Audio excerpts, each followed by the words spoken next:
اول شيء طبعا المدرسه، مدرسه تعليم القياده، بالعاده يحطون هنا، يسوون لك المواقف، هذا موقف موقف موقف، يعني باركنج باركنج باركنج.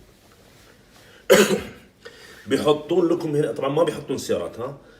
من فضلك اضغط لايك واشترك في القناة. غالبا يمكن من مدرسه لمدرسه تختلف. بيحطون لكم قمع، اللي هو القمع هذه اللي جايه شكل مخروطي، البلاستيك هذا اللي تنشال. بيحطون لكم هنا 3 اقماع وهنا 3 اقماع. اوكي. طيب. وبيخلون المتدربه توقف مثلا في هنا. انا هنا ما عندي اقماع لكن رسمت لكم تقريبا يعني. خلينا نفرض هنا في برضو اقماع، هنا 1 2 3.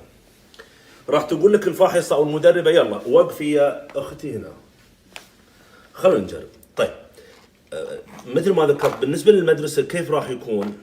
راح توقفون بناء على اللي تتعلمونه في المدرسه كالتالي. بتقول لك اولا، اوكي ركزوا على النقطه، شفتوا الحين المثلث هنا، كل سياره في زجاجتين بالخلف، زجاجه الراكب اللي بالخلف وفي جزء صغير مثلثه. اوكي. هنا في المقابل واحده اخرى، صح؟ بتقول لك رجع السياره الى وراء الى ان يتلاقى القمع او الاقماع اللي هنا مع المثلثه اللي الجهه هذه. طبعا اللي احنا بنطبقه الموقف على اليسار نفس الشيء بيكون على اليمين، نفس الفكره. فالفكره ايش؟ ان انت ترجعين تجهزين السياره وترجعين الى وراء الى ان تصير الاقماع مقابل هنا. انت بتلفين بتوقفين هنا، صح؟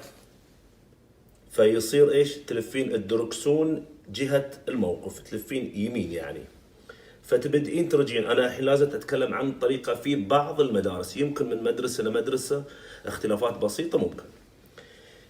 تبدين ترجعين ورا، اذا صارت الاقماع مقابل المثلث اللي هنا تلفين يمين، اوكي؟ لما تلفين طبعا تلفين دركسون اقصى شيء يمين وترجعين، اوكي؟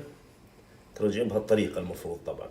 فتقول لك الفاحصه حسب اعتقد مدرسه شرق اللي في الدمام، راح تقول لك اذا انت هنا من خلال هالمرايا شفتي القمع الثالث، اوكي؟ اذا شفتيه، طبعا هو المقصود انه ايش؟ يكون بهالطريقه.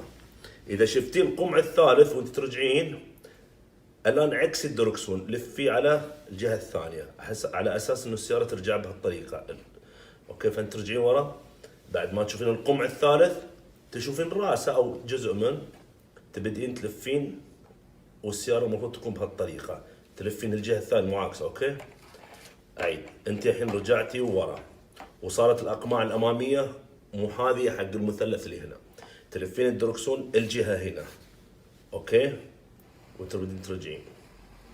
اذا شفتي القمع الثالث هنا، اوكي، فرض انت رجعتها الحين، يفترض انك انت اذا قربتي او اذا بعدتي شوي من هذه تشوفين القمع الثالث في المرايا، تبدئين تلفين الدركسون عكس اللي اول مره تلفينه هالجهه. فلفيتي هالجهه بديهيا ان السياره راح تجي، مقدمه السياره راح تكون بهالطريقه وانت ترجعين ورا، وانت تظلين ترجعين ورا، اوكي؟ ثم تعدلين الدركسون الجهه الثانيه وتقدمين. الكلام سهل طبعا.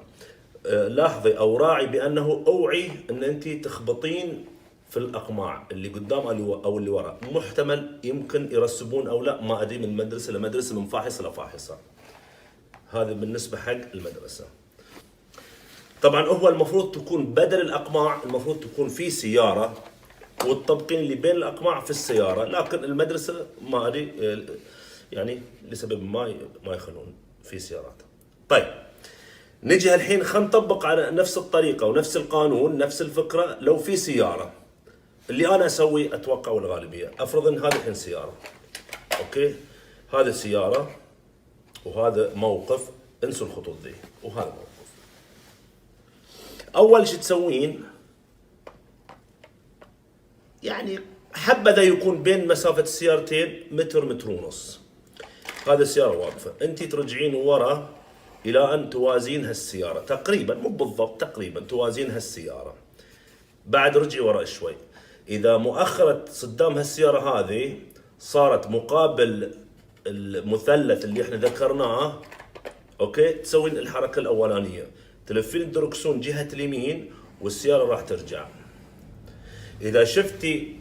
اذا كانت في سياره هنا راح تشوفين يمين السياره اوقم، المهم ان المقصود في هالجهه تقريبا يعني ترجعين ورا. اذا شفتي من المرايه ذي، شفتي هنا المنطقه ذي، خلينا نقول اول الموقف مثلا، تسوين اللي قلنا احنا، وهو تلفين، انت الحين لفيتينا صح، وتبدا ترجع معاك السياره بهالطريقه. طبعا لا تنسين الاشاره، على اساس اللي بيمر يعرف ان انت بتدخلين هنا، فانت تلفين تحطين الاشاره على اليمين. طيب وقفتي انت خلاص اوكي. متجر زين النسائي لمستلزمات السيارة. وفري مزيدا من الوقت والجهد واحصلي على ما يلزم سيارتك بخيارات دفع متعددة ومزايا إضافية. السيارة ما يحتاج تروحين السوق، للطلب الآن